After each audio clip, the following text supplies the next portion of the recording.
Magandang hapon po sa ating lahat. Once again, nandito ulit tayo para sa continuation ng ating training, SOW2. Nasa 11th lesson na tayo, Inner Healing. Bago po tayo magsimula, magkwento muna ako dun sa experience ko kanina. Bigat sa kalooban eh. Nagkakwento ako kanina dito. Na inalaw ng Lord na makapag-minister ako sa Grab driver. Hindi siya yung dapat may una-unang nag-accept ng ride, but then kinancel kasi mali yung dinaan ng ruta, so hindi pala siya taga dito. So kinancel. Yung pangalawa, inalaw ng Lord na siya kasi may sitwasyon pala siya sa buhay niya. At sabi ko nga sa kanya, dun sa driver, na hindi aksidente na ito yung topic ngayon for our lesson, Inner Healing, kasi may pinagdadaanan siya.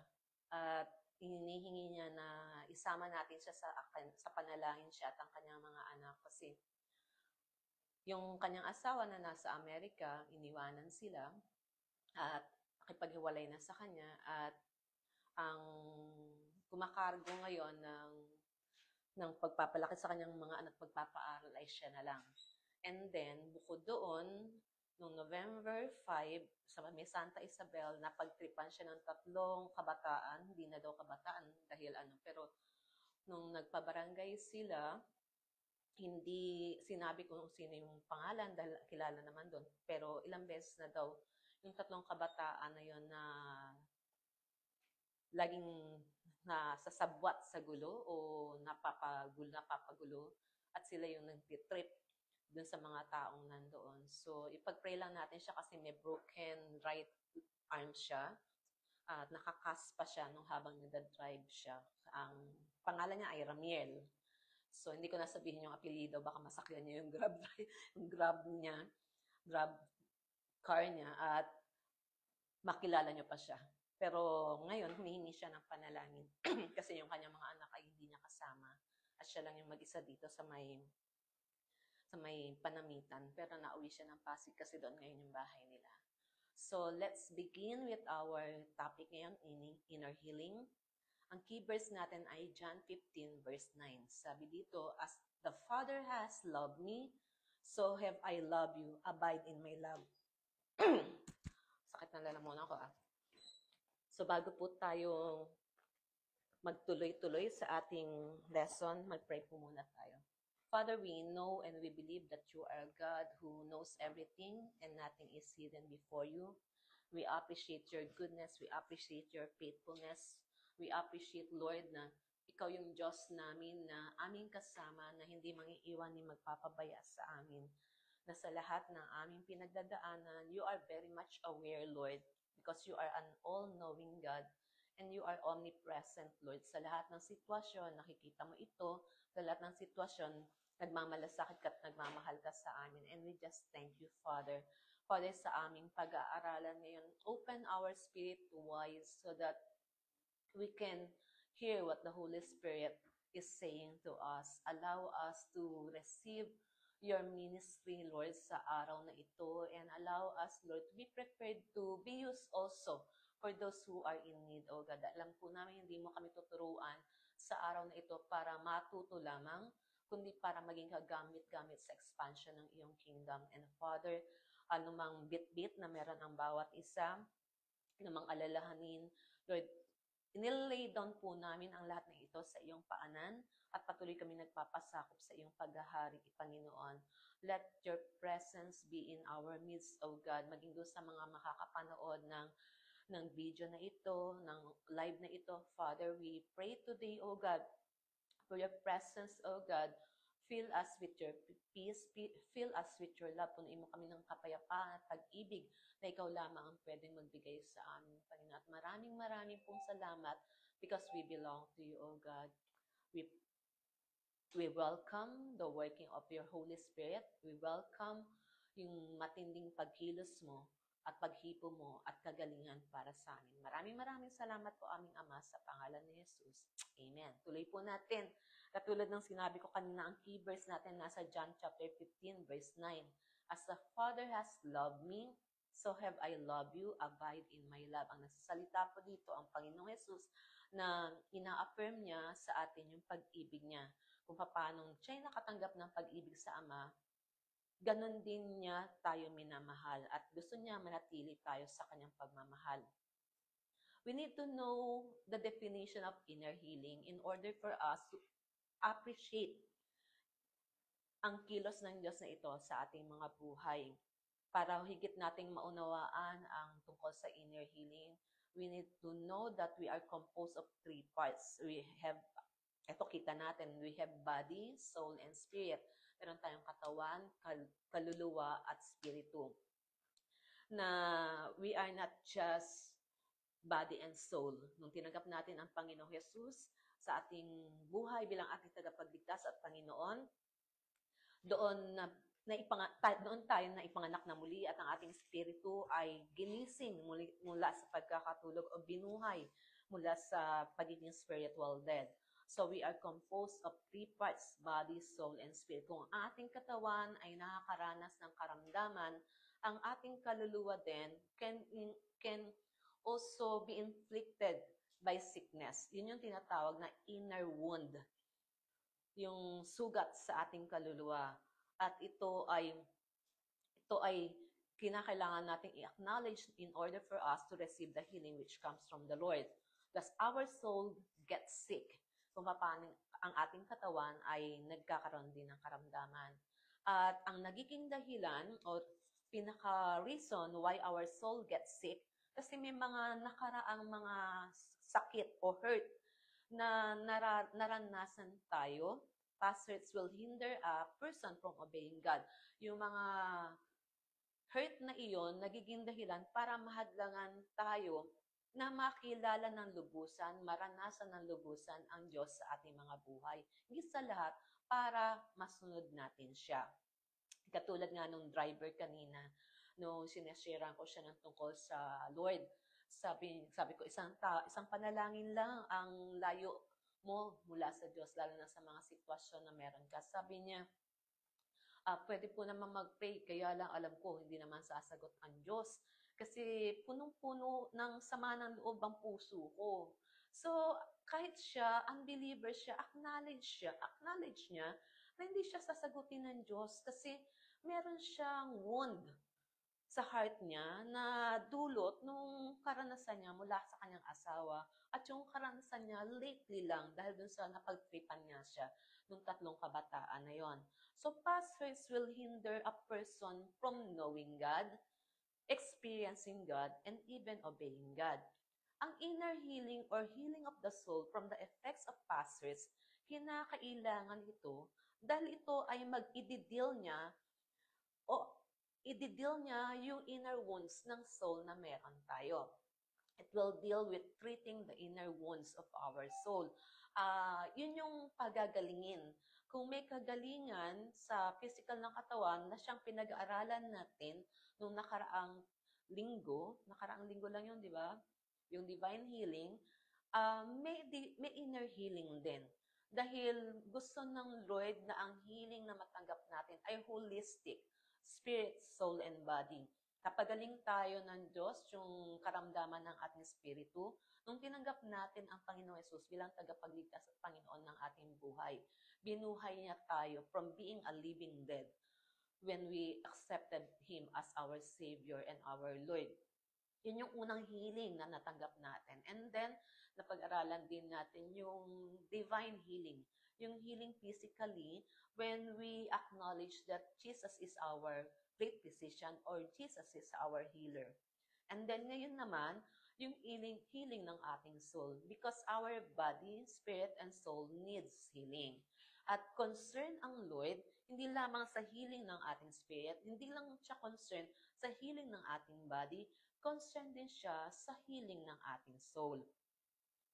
May mga cases doon sa SOW2 book or manual na binanggit si Tatay Ben na kung saan mas mauunawaan natin ang gustong iparating sa atin ng Banal na Espiritu regarding concerning inner healing.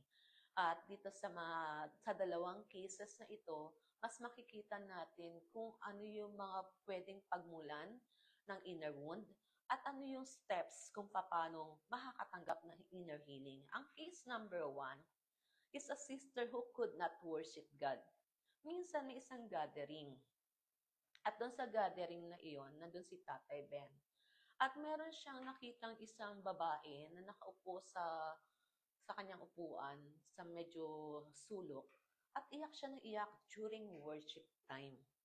Di ang nasa isip ni Tatay Ben, kumikilos ang Holy Spirit sa kanya. Kasi iyak siya ng iyak eh. Di ba alam naman natin kapag naranasan natin ang pagkilos ng banal na spirito, lalo na sa worship, our emotion cannot contain it. So we cry. We cry or we experience laughter. But then, nagtaka si Tatay Ben kasi tapos na ang worship. Pero yung babae yun, tuloy-tuloy pa rin ang pag-iyak. At kahit tapos na yung gawain, iyak pa rin ng iyak yung babae. At hindi na nakatiis si Tatay Ben, nilapitan na niya yung sister na yon. Na nung lumapit siya, tinanong siya ni Tatay Ben, may problema ba? Is there something wrong? Sabi nung babae, hindi daw niya magawang makapag-worship. Gusto niya mag-worship, pero hindi niya magawang makapag-worship. Tinanong siya ni Tatay Ben, ano ang nagiging dahilan? Bakit hindi ka makasamba sa Diyos? Sabi nung babae, hindi ko nga po alam kung bakit. Nahihirapan akong lumapit sa Diyos, lalo na sa pagsamba. Hindi ko alam kung anong pinakadahilan. Dahil sa concern ni Tatay Ben, sabi ni Tatay Ben sa kanya, o sige, ililay hands kita, magpe-pray tayo na ipakita ng banal na spirito sa iyo ang pinakadahilan kung bakit hindi mo magawang sumamba sa Diyos. Nilay hands ni Tatay Ben, yung babae, at nag-pray si Tatay Ben for the Holy Spirit to make the person aware kung ano yung dahilan, kung bakit nahahadlangan siya sa pagsamba. Nung pagkatapos mag-pray ni Tatay Ben, lalong umiyak yung babae. Sabi ni Tatay Ben, bakit? Pinakita po sa akin ng banal na spirito kung ano yung reason. Bakit hindi ko magawang sumamba? Kasi, ang pinakita sa akin ng Tatay Ben, 14 years ago, nung ako po ay 6 years old, umuwi ang tatay ko galing sa trabaho at marami siyang dalang pasalubong. Yung mga kapatid ko, binigyan niya ng pasalubong, pero ako hindi niya binigyan. Kaya ang ginawa ko, lumapit ako sa tatay ko at tinanong ko si tatay kung nasaan yung pasalubong ko. Ang sabi sa kanya ng tatay niya, ikaw, hindi ka naman magaling sa school at hindi ka rin maganda. Kaya, ito yung ibinibigay ko sa iyo. Dahil doon, na naramdaman niyang rejected siya o hindi siya mahal ng tatay niya, he felt rejected dahil worthless siya. Wala siyang silbi, wala siyang halaga. Dahil doon, lalo siyang umiyak. Sabi ni Tatay Ben sa kanya, bakit hindi mo naalala? Hindi ko po alam kung bakit hindi ko naalala. Nung pagkatapos niyo lamang po ako ipag-pray, doon ko lang naalala na meron po palang ganong sitwasyon. Sabi ni Tatay Ben, sige, diyan pinapakita ng Diyos na may mga pagkakataon, yung mga hurts natin, yung mga pains natin in the past, in order for us to survive in our lives, may tendency na itago ito, parang filing cabinet, malimutan natin yung mga hurtful moments na kung saan nasaktan ang ating kaluluwa. Nagkaroon tayo ng wound in our soul. Sabi ni Tatay Ben, ito yung para malaya mong masamba ang Diyos, dahil yun naman talaga ang gusto mo. Kinakailangan na patawarin mo ang tatay mo mula doon sa naranasan mo sa kanya. Tinanong ni Tatay Benz yung babae, yung sister na yon, na willing ka bang mag-release ng forgiveness doon sa tatay mo? Sabi niya, willing po ako, pero paano ko po gagawin? Sabi niya, o sige, dahil ang ating Panginoong Jesus is the great I am. He is not bounded by time. He is Jesus in the past, present, and future. Doon sa sitwasyon na kung saan mo naranasan yung iyong wound na yon, yung soul wound mong yon, uh, hingin natin na yung presence ng Panginoong Jesus ay pumagitna o makasama mo during that time. The presence of the Lord will be with you during the exact moment kung saan nakaranas ka ng inner wound. So, sinamahan ni Tatay Ben yung sister na iyon at sabi ni Tatay Ben, recall, alalahanin mo yung sitwasyon kung saan mo naranasan yung wound in your past, yung hurt mo in the past. Tapos, nung time na yon, pinag-pray ni Tatay Ben. So, recall it. Habang nakapikit yung babae, nakikita mo ba o naaalala mo ba yung sitwasyon? Sabi niya, opo, nakikita ko po na dumating ang tatay ko. Nakikita ko po na binigyan niya yung mga kapatid ko ng mga regalo, ng mga pasalubong. At nakikita ko din po nung lumapit ako at nung sinabihan ako ng tatay ko na hindi ako maganda at hindi ako magaling sa school. Pero ano yung nakikita mo ngayon? As Tatay Ben invited the Lord Jesus to enter the scene. Sabi niya, ano ngayon yung nakikita mo? Nakita ko pong dumating ang Panginoong Jesus. At sa pagdating niya, lumapit siya sa akin at kinausap niya ako. Sinabi sa akin ng Panginoong Jesus na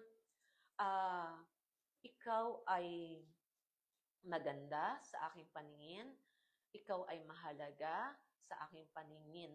Kung paano ako'y minamahal ng Ama, minamahal din kita. At nung oras na iyon, sabi din ng Panginoong Jesus sa kanya, na iniukit ko ang iyong pangalan sa aking mga palad. I have engraved your name in my hands and you are important to me. Dahil doon sa ipinaparanas ng Panginoong Jesus sa kanya when the Lord entered into the situation, yung kapatid na yun lalo siyang umiyak. Umiyak siya ng umiyak. Hindi dahil sa nasaktan siya, kundi naramdaman niya yung pag-ibig ng Panginoong Jesus sa kanya. In that moment, sabi sa kanya ni Tatay Ben, o ngayon, i-verbalize mo at mag-release ka ng forgiveness sa tatay mo. Sabi ni Tatay Ben, ngayon manalangin ka at patawarin mo ang iyong ama. Nung oras na yung kapatid na iyon, nag-release siya ng forgiveness. Sa oras na ito, aking Panginoong Jesus, tinatanggap ko yung pag-ibig mo. At nang dahil sa pag-ibig mo, sa oras na ito, pinapatawad ko din ang tatay ko dun sa rejection na naranasan ko sa kanya. At sa pagpapatawad ko sa kanya, hinihingi ko ngayon na ang ganap na kagalingan ay maranasan ko. And then, after that, Tatay Ben prayed for her. Nung oras na yon, at that very moment, nakaranas yung babaeng iyon ng kalayaan mula sa past hurts na meron siya. At ang kalayaan na iyon ay ibinigay sa kanya ng Diyos Ama. So makikita natin dito yung isa sa mga example kung saan pwede tayong makaranas ng past hurts or inner wound. Mga bagay in our past na naging dahilan para makita natin that we are worthless. Mga rejection na naibigay sa atin ng mga taong nasa paligid natin. Even people in the past, even among our families, among the people na concerned sa atin. Kitang-kita din dito na kung paano ang Panginoong Jesus nagawa niya na even on that moment, matulungan yung sister na yon. Bakit? Naiintindihan kasi ng Panginoong Jesus yung kanyang kalagayan at naging yung ating mga kalagayan. Bakit? Kung meron mang nakaranas ng rejection, isa doon ang Panginoong Jesus. He was rejected. At maraming pagkakataon na nakaranas siya ng pain, pero hindi ito naka-apekto sa kanya because the love of the Father sustained him and made him overcome even through rejection. Ano-ano nga ba yung rejection na meron siya? Even among his family, he was rejected. 'di ba?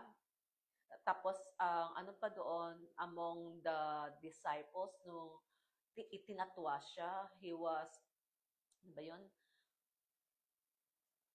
Pinagkaila na may relasyon sa o kilala siya, and then even one of the disciples pinagkanulo siya, pinagpalit siya sa silver.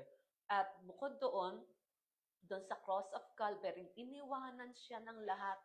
Nagawa niyang malampasan lahat ng iyon at papagtagumpayan, even yung sa cross, because the love of the Father sustained him.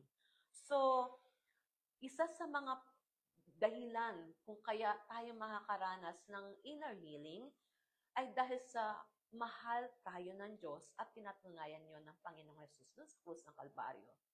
Punta tayo ngayon doon sa case number 2. Ito medyo, sabi ko nga, Lord, medyo matindi itong case number 2 na ito.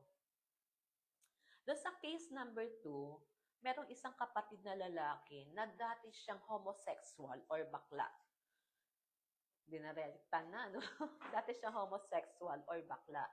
At itong lalaking ito, bago siya makakilala sa Panginoong Jesus, may suicidal tendency siya. Ilang beses siyang nag-try magpakamatay. At minsan, lumapit tong brother na ito kay Tatay Ben at humingi siya ng tulong kay Tatay Ben. Kasi sabi niya, yung dati, kahit believer na siya, yung dating ginagawa niya nung homosexual pa siya, nagawa niya.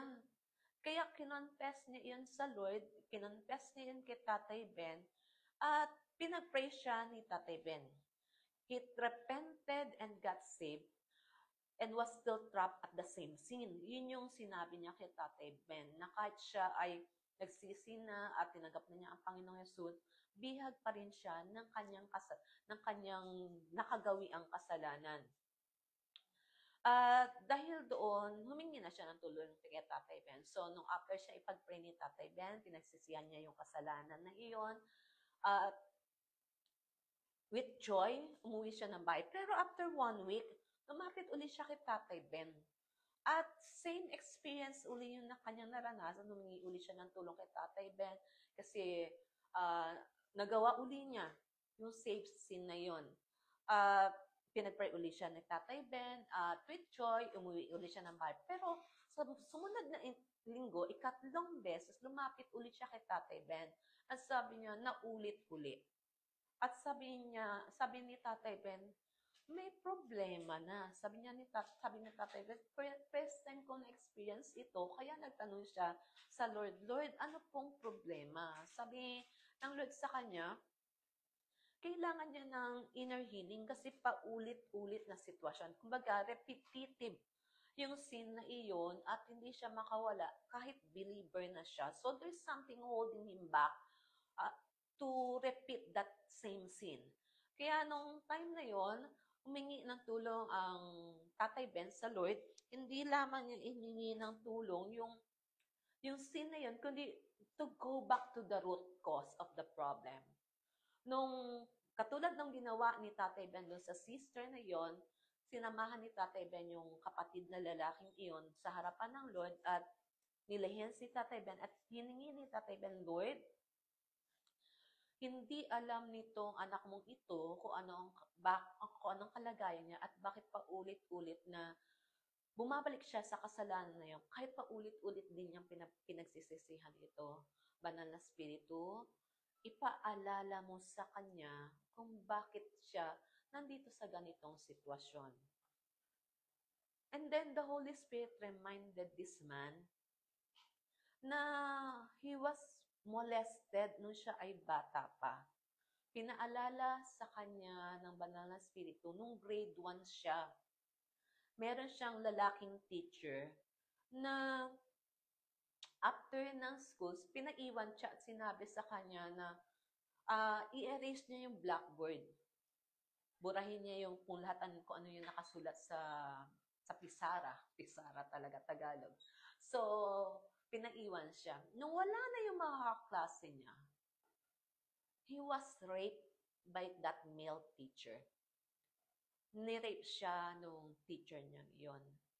Na during that time, hindi niya alam kung anong nangyari, pero yun yung naging dahilan kung bakit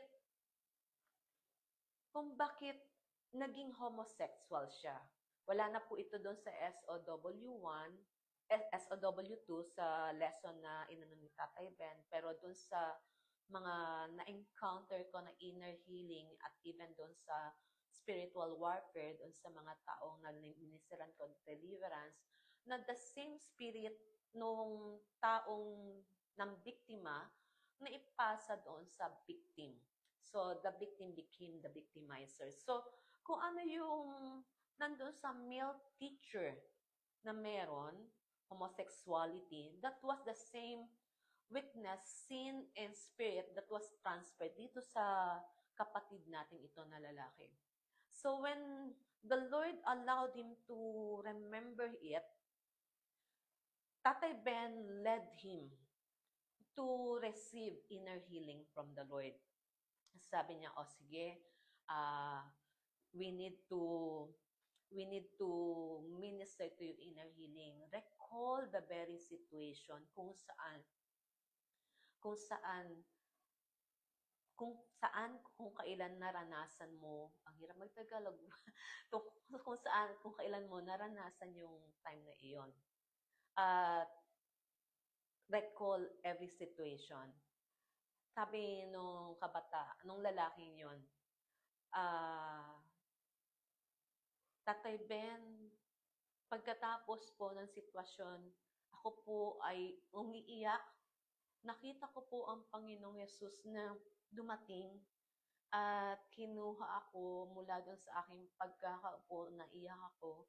Binitbit niya ako at he wrapped his arms around me at sinasabi sa akin na mahal niya ako. Matapos niya akong linisin sa pamamagitan ng kanyang dugo, sinasabi niya sa akin, mahal na mahal niya ako. At sinasabihan niya akong patawarin ko daw yung male teacher ko na yon. Kaya lang, Tatay Ben, paano ko gagawin? Patay na yung teacher ko na yun eh. Sabi ni Tatay Ben, kahit patay na siya, kinakailangan mo siyang patawarin kasi ang pagpapatawad mo ay hindi para sa kanya, kundi para sa iyo, para makatanggap ka ng kagalingan mula dyan sa iyong karamdaman na yan. So, during that time, Tatay Ben led this man to forgive yung teacher niya and triumphantly turned his back on his former sin. After ipag-pray ni Tatay Ben, ipatawarin niya yung male teacher niyang yun, nagrepent siya mula doon sa kanyang kasalanan at nakaranas siya na pinalaya siya ng Panginoong Yesus mula doon sa sin na bumibihag sa kanya. Paalis na noon yung lalaking iyon, nang biglang sinabi ni Tatay Ben, hindi pa tapos. Meron pa siyang isang inner wound na kinakailangan niyang maranasan yung kagalingan. So, tinawag ni Tatay Ben yung lalaki, saglit-saglit lang.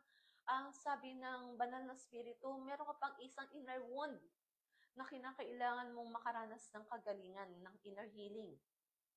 Sabi nung lalaki, hindi ko na po maalala. O sige, pray ulit tayo. Katulad ng ginawa natin kanina, ilalihans kita, hihingin natin na ipaalala sa iyo ng banal na spirito kung ano yung sitwasyon. As Tatay Ben lay hands on that man, pinakita ng Holy Spirit sa kanya na isang gabi na malakas ang ulan, kumukulog at kumikidlat, yung nanay niya, bit-bit siya, 6 months old pa lang siya. Bit-bit siya at nilagay siya sa crib sa gitna ng isang madilim na kwarto. At ang lakas-lakas ng kulog at kidlat, iyak siya ng iyak dun sa crib, pero walang lumalapit sa kanya para siya i-comfort o protektahan mula doon sa malakas na kulog at kidlat. Kaya nung time na yun, iyak lang siya ng iyak. Sabi ni Tatay Ben, o sige, magpe-pray tayo ngayon. Nilid uli ni Tatay Ben yung lalaking yon sa inner healing. At as you recall the situation, Nasaan ngayon ang Panginoong Jesus? Lumapit po siya sa akin. At mula doon sa crib, binuhat niya ako at niyakap niya ako at nakaramdam po ako ng security na alam kong iniingatan niya ako nung oras na iyon. At sabi ni Tatay Ben, anong sabi ngayon sa'yo ng Lord? Patawarin ko daw po ang tatay at nanay ko mula doon sa pang-iiwan nila sa akin during that time na kailangan ko ng security from them. So, nung oras na yon, nag-release ng forgiveness yung kapatid na iyon dun sa kanyang mga magulang. And after that, Tatay Ben prayed for him and released him from that inner wound na meron siya. So, dito sa dalawang testimony na ito, dahil totoong nangyaring ito, pinakita sa atin dito na kung ano ang kapangyarihan ng Diyos na gusto niyang iparanas sa atin to heal our past wounds of past hurts. Yung mga wounds natin in the past na nakaka-apekto o nakaka-hinder sa atin para sambahin ng Diyos, makilala ang Diyos mismo sa isang mas malalim pang kaparaanan at mamuhay malaya mula sa pagkakabihag ng kasalanan. So, we need to acknowledge that merong mga nangyayari sa nakaraan na pwedeng mag-hold back sa atin for us to reach the full potential na inilalaan ng Diyos para sa atin. O gusto ng Lord na pagdalan sa atin our destiny for Him, with Him, to live a victorious life, to live a free life, malayang pamumuhay, na masamba siya at masunod siya, mamuhay na malaya mula sa anumang pagkakabihag ng kasalanan. So, dito sa dalawang kaso na ito, o testimony na ito, makikita natin ang procedure para makatanggap tayo ng inner healing. For us who have experienced wounds in the past, we will benefit from it. We need to know the procedure. Kung tayo naman ay pinalaya na at gagamitin ng Diyos para sa kalayaan ng iba, para ma-heal ang wounds ng iba, makakatulong ito para sa atin. At ano ba ang procedure? Tingnan natin sa Matthew chapter 11, verse 28 hanggang 30. Sabi dito, "Come to me all who labor and are heavy laden, and I will give you rest. Take my yoke upon you and learn from me, for I am gentle and lowly in heart, and you will find rest for your souls. For my yoke is easy and my burden is light." Ulitin natin ha. Matthew chapter 11, 28 hanggang 30. "Come to me all who labor and are heavy laden, and I will give you rest. Take my yoke upon you and learn from me, for I am gentle and lowly in heart, and you will find rest for your souls. For my yoke is easy and my burden is light." Ang unang hakbang for us to receive inner healing, come to Jesus. Kinakailangan lumapit tayo sa Panginoong Jesus. Kinakailangan i-acknowledge natin na we need the Lord Jesus. Kasi siya naman yung nag-aalok sa atin. Who are, ano sabi doon? Labor and are heavy laden. Napapagod at nabibigat ang lubha. May mga pagkakataon yung pagod ng katawan, tulog ang katapat niyan eh. Pero yung pagod na kaluluwa, kahit itulog mo yan, pagising mo, pagod ka pa rin.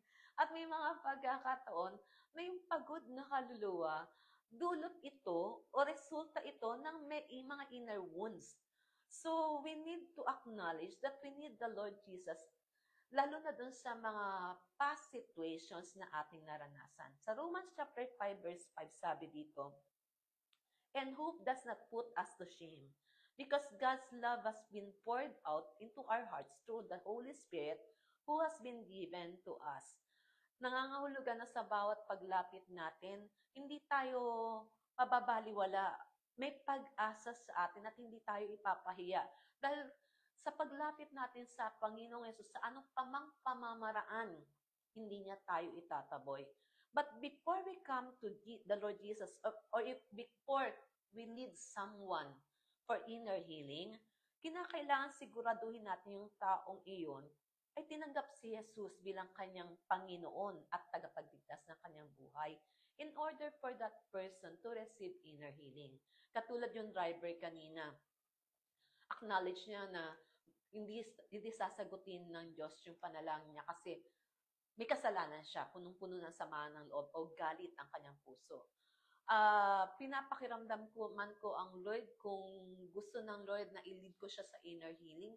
Pero time constraint at naniniwala ko hindi pa yun yung panahon. Pero inano sa akin ng Lord just for Him na maministeran ng prayer at yung presence ng Lord iparanas sa kanya. Pero that person was not led yet to receive the Lord Jesus as his Savior and Lord. So, hindi pa siya pwede sa inner healing. So, when we minister inner healing, we need to make sure na pinatanggap muna natin yung tao sa Panginoong Yesus bilang tagapagligtas at Panginoon ng kanyang buhay. And then, saka natin siya yakagin to come to the Lord. Dahil siya ay nabibigatan at napapagod. So, at sa bawat paglapit natin sa Panginoong Yesus, hindi tayo mapapahiya dahil may pag-asa tayo. Bakit? Ang pag-ibig ng Diyos ay ibinuhos niya sa ating mga puso at ang banal na Espiritu ay tutulungan tayo para mas maranasan natin ang pag-ibig na ito ng Panginoong Yesus. So, ang unang step in order to receive inner healing, come to Jesus. Meron akong isang naministeran. Sunday yun during worship time, and then nagkaroon ng parang time to minister to people. At meron akong isang naministeran na ramdam ko yung pagod na siya. Tapos nung nag-pray during that time, nung pinag-pray ko siya, sabi ko, lapit tayo sa Panginoong Yesus, huwag mong bitbitin ang isang bagay na hindi mo kaya, ibigay mo lang ito sa Panginoong Yesus. Sabi niya, hindi ko kasi alam ang tiabi ko paano gagawin. O sige, samahan kita.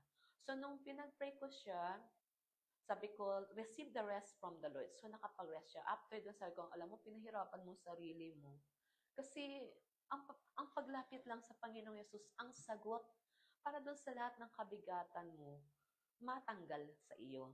Kasi gusto ng Lord na kung ano yung bigatin mo, siya ang magbitbit at palitan niya ito ng hagaanan. So, in order to receive inner healing, the first step, come to the Lord Jesus Christ. Ang pangalawa, take His yoke.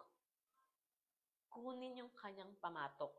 Sabi sa Matthew chapter 11, verse 28 and 29, katulad ng binasa natin kanina, come to me all who labor and are heavily laden, and I will give you rest. Take my yoke upon you and learn from me, for I am gentle and lowly in heart, and you will find rest for your souls.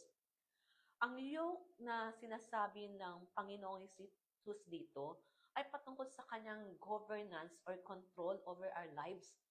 Yung sinasabi natin, di ba, may kanta, tsuper ng buhay mo, ikaw na yung maging tsuper ng buhay ko. Yung lumang-lumang kanta na yun, sa papuri pa yun. Sabi, biglang nag-facial expression dito, ano daw yun. Kasi may kanta ang papuri noon na tinanggap na niya ang Panginoong Yesus, hindi ko alam masyado yung lyrics. Pero ikaw na ang maging tsuper ng buhay ko.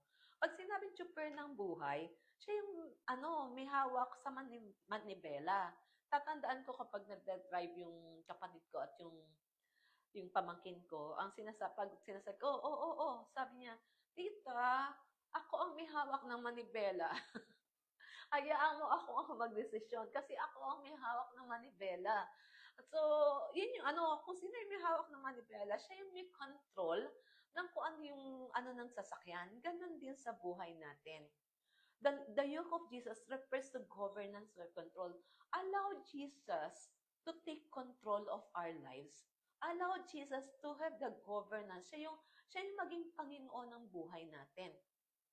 Dahil may mga bagay sa atin na hindi natin kontrolado. May mga bagay sa atin na hindi naman natin talaga maihaayos kahit anong gawin natin. So instead na pahirapan natin ang ating sarili, katulad ng kwento ko kanina, pinahirapan mo ang sarili mo. Isa lang naman ang sagot, lumapit ka sa Panginoong Yesus. Isang panalangin lang ang layo.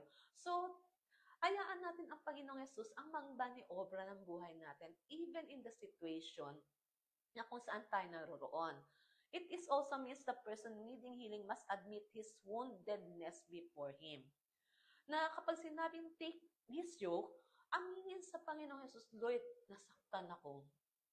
May hurts ako. Kailangan kong gumaling dito sa hindi ito makakabuti sa akin. Kailangan ko ang kagalingang nagmumula sa iyo. At ang isa pa na take His yoke, ang isa pang kahulugan nito, paghingi ng tulong sa banal na spirito na ipaalala at i-describe one by one kung ano yung incidents, mga pangyayari na naging dahilan para masaktan o magkaroon ng inner wounds o mga inner hurts. So, yun yung pangalawang hakbang. Ang una, come to Jesus. Pangalawa, take His yoke by giving Jesus the full control of the situation at pag-amin na kailangan ng kagalingan at paghingi ng tulong sa banal na spirito na ipaalala yung mga sitwasyon kung saan nakapasok yung inner wounds na yun. Dahil may mga pagkakataon na yung subconsciously, we have that tendency na matabunan o matakpan, lalo na yung mga traumatic experiences na meron tayo. So, yun yung pangalawang step. Ang pangatlong step, learn of Him. Things we can learn from Jesus about inner healing. We need to learn from Him. Matuto tayo mula sa Kanya. Ang Panginoong Yesus, katulad ng sinabi ko kanina, if we have felt rejected, ang unang nakaranas ng rejection, ang Panginoong Yesus. Isa sa mga unang nakaranas at matindi yung rejection na kanyang naranasan. So, we need to learn from Him. Paano niya ba hinandle yung inner wounds na yon? Bakit niya napagtagumpayan hanggang sa cross of Calvary? Hindi ito nakahadlang upang magawa niya ang pinapagawa sa kanya ng Ama. Ang una nating dapat matutunan o malaman mula sa kanya, Jesus suffered. Nahirapan o pinahirapan din ang Panginoong Hesus. His inner wounds were caused mostly by loved ones. Mga taong mahal niya, naghirap siya dahil yung inner wounds na yon, mga taong mahal niya ang nakapanakit sa kanya. Na-experience niya yung every hurt na ating pinagdaanan. Pero ang pangalawang dapat nating matutunan, hindi siya nag-dwell dun sa hurts na yon o dun sa suffering na yon.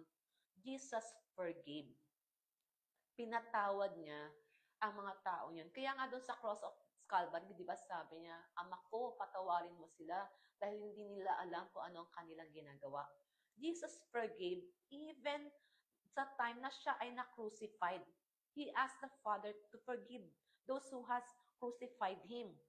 At doon, makikita mo, walang trace ng bitterness na nanatili sa puso ng ating tagapagligtas. No trace of bitterness remained in the Savior's heart. Bakit?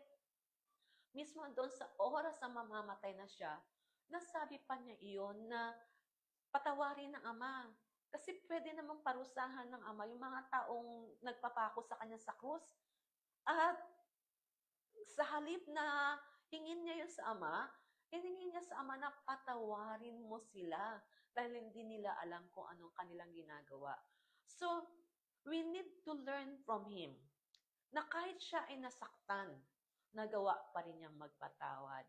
Kahit siya ay pinahirapan ng mga taong minahal niya at handa niyang pagbuwisan ng buhay, hindi pa rin siya nagkimkim ng sama ng loob. Sa halip, willingly pinatawad niya at hiningi niya sa Ama na patawarin itong mga taong ito.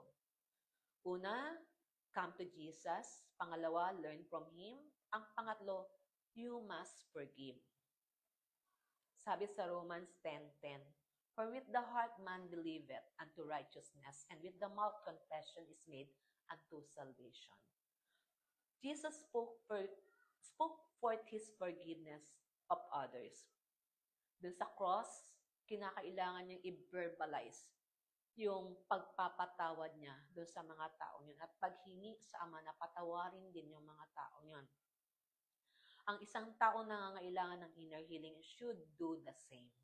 Kinakailangan din niyang magpatawad o mag-release ng forgiveness. Katulad nga kanina, sabi nung kapatirang lalaki, paano ko po siya patatawarin? Patay na siya. So, patay man o buhay, nakakasama mo man o hindi, nakakausap mo man o hindi, umingi man ng tawad sa iyo, hindi, release forgiveness in order for you to receive inner healing. You must forgive. We must forgive. Kinakailangan i-confess or i-verbalize ng taong nangangailangan ng kagalingan kung ano yung maling reaction niya mula doon sa mga naranasan niyang inner wounds. Halimbawa, kung sumama ang loob niya, kinakailangan niyang i-confess sa harapan ng Panginoon. Lord, dahil sa ginawa niya, sumama ang loob ko. Dahil sa ginawa niya, hindi ko siya mapatawad. Dahil sa ginawa niya, nagkimkim ako ng sama ng loob. And then, after that, ask Jesus to forgive him too. Release forgiveness and then receive forgiveness. May mga iba na nasaktan sila. May mga sakit na paulit-ulit na ginagawa sa kanila. There may be other hurts, but for every hurt, repeat the process na meron din. Kung tayo ay nasaktan sa isang sitwasyon, after that, kung may papaalala pa ang Holy Spirit, repeat the same process. Come to Jesus, learn from Him, release forgiveness. Come to Jesus, learn from Him, release forgiveness. Kung ilang beses ka nasaktan, yun din yung proseso na dapat gawin for inner healing. Ano ang proof na you have already been inner healed? Ano yung proof na ikaw nga ay na inner heal na? Kapag honestly nasabi mo sa iyong sarili na kapag naaalala mo yung sitwasyon na yun, Lord, thank you for allowing me this painful incident in my life because now I see something good come out of this incident. Then, that is the proof that you are healed. Na kapag naaalala mo, hindi ka na galit. Pag naaalala mo, hindi ka na umiiyak, hindi ka na sasaktan, kundi grateful ka na. Kasi alam mo, pinagaling ka na ng Panginoong Yesus mula doon sa inner wound na yon. If you can honestly say, Lord, salamat po. Pinahintulutan mong masaktan ako sa buhay kong ito. Pero ngayon, salamat at pinampakita mo na kahit nasaktan ako, may magandang naging resulta ito sa akin.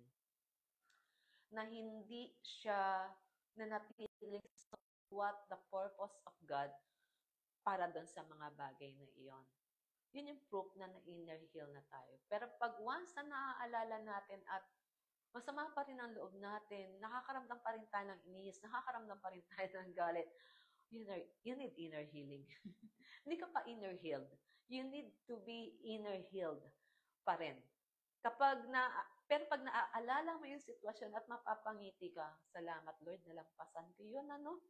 Galing talaga. Kung di mo ko sinamahan, Lord, hindi ko alam kung ano na nangyari sa akin. Pero maraming salamat sa iyo dahil ikaw ang kagalingan ko. Ngayon, pwede kong harapin ang sitwasyon na ito na malakas ang loob dahil alam ko, pinagaling mo na ako. So, yun po yung topic natin for this day. Saglit lang siya, pero may gagawin kasi tayo. Ano nga daw yung steps o process for inner healing?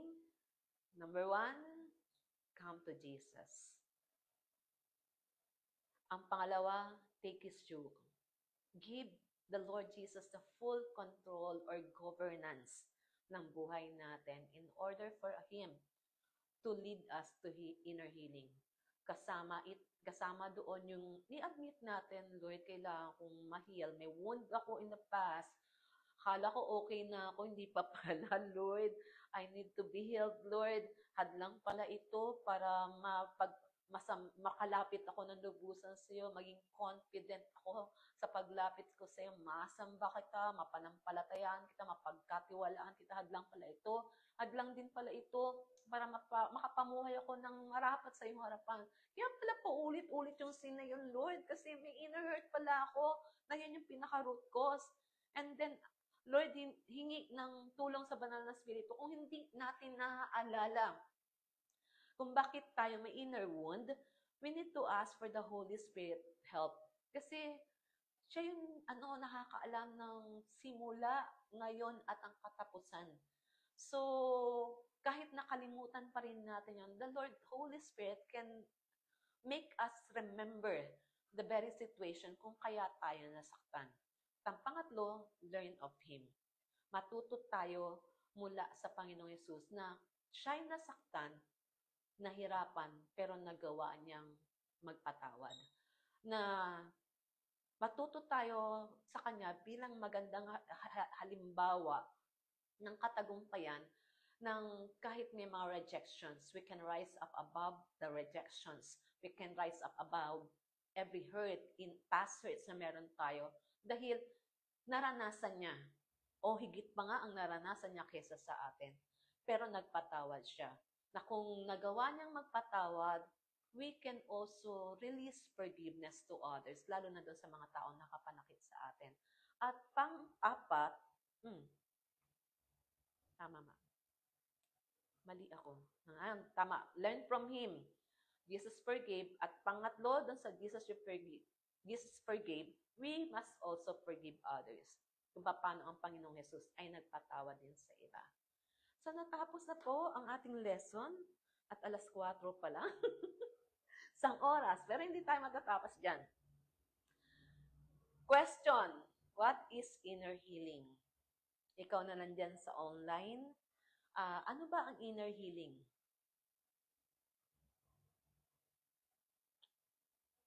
Sige, sagot ka lang.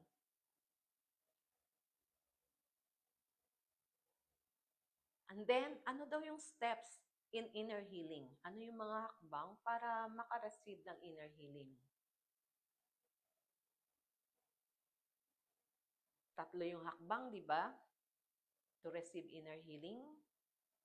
At pangatlo, ano daw yung evidence na ang isang tao ay pinagaling na ng Diyos mula sa past hurts niya? Papadala ko po itong material na ito uli sa inyo at may personal internalization dito. Bago po tayo mag-close in prayer, nung nagtatanong ka sa Lord, maikli lang ang topic, pero alam ko meron kang gustong ipagawa eh.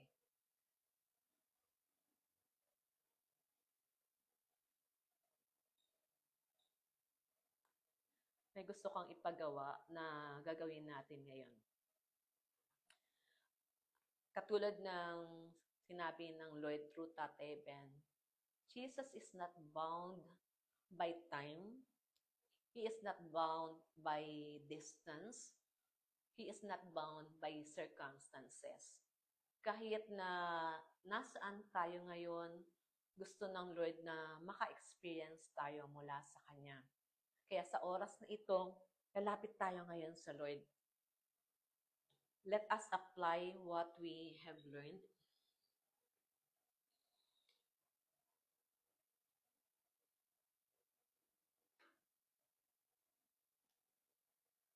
Lalapit tayo ngayon sa Lord. Sino dito ang gusto ng inner healing? Sabi doon, admit daw. Kailangan daw aminin natin na nangangailangan tayo ng inner healing. We need to admit our woundedness. Yung mga sakit na meron tayo, we need to admit. Pero tong oras na to, as I prepare nga, kanina sabi ko, Lord, paano po gagawin namin in order for us to appreciate your lesson today? Alam ko, hindi lang to add knowledge to us, hindi lang para matuto kami. You want us to experience it. Kaya sa oras na to, Distance doesn't matter before God. Just close your eyes and we will come to the Lord Jesus. Kung ikaw ay hindi pa tumatanggap sa Panginoon Yesus, ito yung panahon na sinasabi sa iyo ng Diyos, mahal ka niya. Kaya nga niya pinadala ang Panginoong Yesus bilang iyong tagapagligtas at Panginoon ng iyong buhay. Sinasabi niya sa iyo na binayaran niya sa krus ng Kalbaryo ang iyong mga kasalanan. Kung yung tatanggapin kung ano yung sacrifice na binigay niya para iparating lamang sa iyo ang kagalingan ng iyong spirito at tanggapin siya bilang tagapagligtas at Panginoon ng iyong buhay, malaya mo itong gawin ngayon. Kung ikaw ito, sumunod ka sa panalangin ito. Panginoong Yesus, lumalapit ako sa iyo at humihingi ng tawad sa lahat ng aking kasalanan, sa aking pag-iisip, sa aking mga ginawa, sa aking mga sinabi. Patawad po. Tinatanggap ko po ang ginawa mo sa krus ng Kalbaryo. Inako mo ang kabayaran ng aking kasalanan upang ako ay wag nang parusahan pa. Sa oras na ito, tinakatanggap kita, Panginoong Yesus, bilang aking tagapagligtas at Panginoon ng aking buhay. Katulad nga po ng lesson kanina, pinapaubaya ko ngayon sa iyo ang kontrol at pagpamaniobra ng aking buhay. Aking Ama, salamat dahil sa pagtanggap ko sa Panginoong Hesus, ako ngayon ay kabilang na sa pamilya mo, na ang paghahari mo ay nasa akin na. Sa oras na ito, sinasabi ko na may katapangan, I belong to you. I belong to the kingdom of God. At sinasabi ko, ako ngayon ay may buhay na walang hanggan. Salamat po, Ama, sa pangalan ni Jesus. Amen. Kung tinanggap mo ang Panginoong Yesus, ikaw ngayon ay na-born again. At I pray right now na lumalim pa ang pagkakilala mo sa Kanya bilang tagapagligtas. Simulan mo magbasa ng Bible, simulan mo mag-pray, at simulan mong i-nurture yung iyong pakikipagrelasyon sa Kanya sa tulong ng Banal na Espiritu. Come to Jesus ang unang hakbang and then take His yoke upon you. Sa oras na to, ina-acknowledge po namin, Panginoong Yesus, kailangan ka namin. Ikaw na nakakakita sa amin ng aming nakaraan, ng aming kasalukuyan, ng aming hinaharap, wala pong nalilingid sa iyo. Sa oras na ito, sa lahat po na nakakarinig at nakakapanood ng video na ito, Lord, ng live na ito, I ask, Holy Spirit, that you allow each one to remember every hurtful situation or incident na naranasan nila in the past na nagiging dahilan upang mahadlangan ang kanilang paglakad sa pananampalataya upang lumalim sa kanilang pagkikipagrelasyon sa iyo. Holy Spirit, now, move upon each one as you make each one remember the situations, Lord. Anointing of the Lord, come and break the yoke of the enemy upon each one's life today. Spirit of the Most High God, reveal, open each one's memory today, Lord. Thank you, Lord.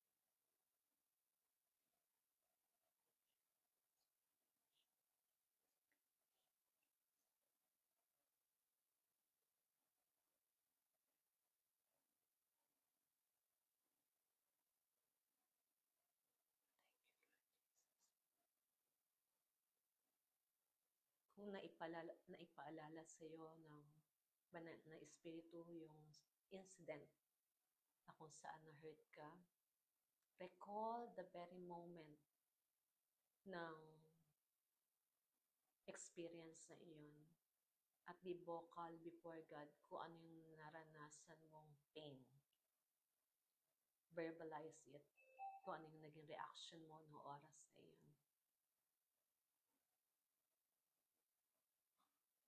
Just be open to the Lord. The Lord is listening to you.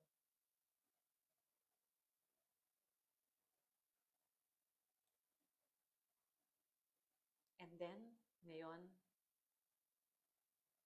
visualize o hayaan mo na ipakita sa'yo ng Panginoong Yesus that He entered into the room, into the very situation, at ano yung ginagawa niya ngayon sa iyo as He comes near to you. Just enjoy and listen to Him.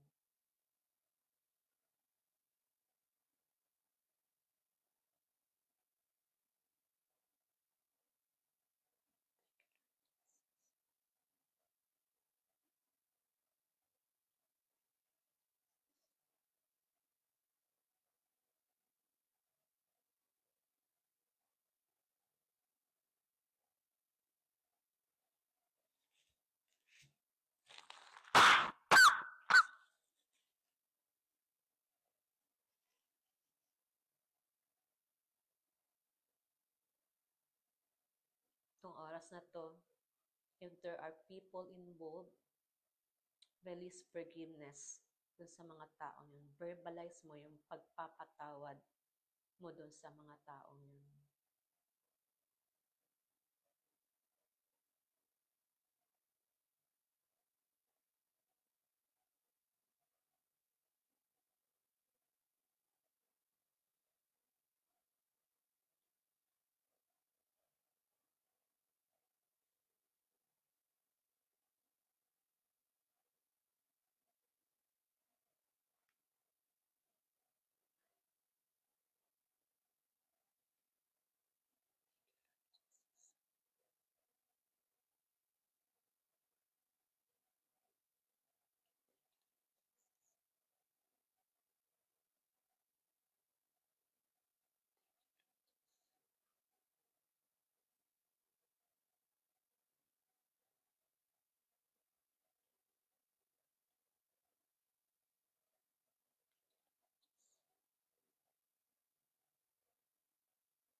Sa oras na ito, ipagpe-pray ko kayo. Father, today, thank you for your love. Thank you, Father, because the Lord Jesus sustained everything and survived everything because your love was His strength nung time na nandito siya sa mundong to. Sa oras na ito, aking Ama, punuin mo ang bawat isa ng iyong pag-ibig. Envelop each one with your love. Embrace each one with your love, Lord. As you heal the inner wounds, Lord, allow them to be filled with your love, O God. Lord, alisin mo maging ang mga pilat, mga scars ng wounds na ito, Lord. Let your healing be complete upon each one of them, Lord. And let them experience, Lord, that indeed you desire for them to be healed, not just physically, but even their soul, O God. That as each one comes to you, Lord Jesus, we will find rest, Lord. We will find rest and we can learn from you. Abba, in the name of Jesus, I release your healing upon each one today. May mga karamdamang physical na nararanasan ang iba sa amin dahil may sakit din kasi ang aming kaluluwa. As you heal now our soul, release now also healing, Lord, sa body ng mga taong nakakarinig at nakakapanood nito, Panginoon. Let your healing power touch each one sa bahagi ng kanilang katawan kung saan naniniwala ako na ikaw yung great physician namin. Let now the anointing to heal, Lord, reach out to them, Lord. Let now the anointing, your anointing to heal, Lord, release the healing needed by them, O God. And we just thank you. Father, today, we thank you and we appreciate you, Lord, sa lahat ng ito. Pinapasalamatan ka namin sa kagalingan. Salamat dahil ikaw ang aming tagapagpagaling. Ikaw ang aming kalayaan. Salamat po, aming Ama. We thank you, Father. In Jesus' name we pray. Amen.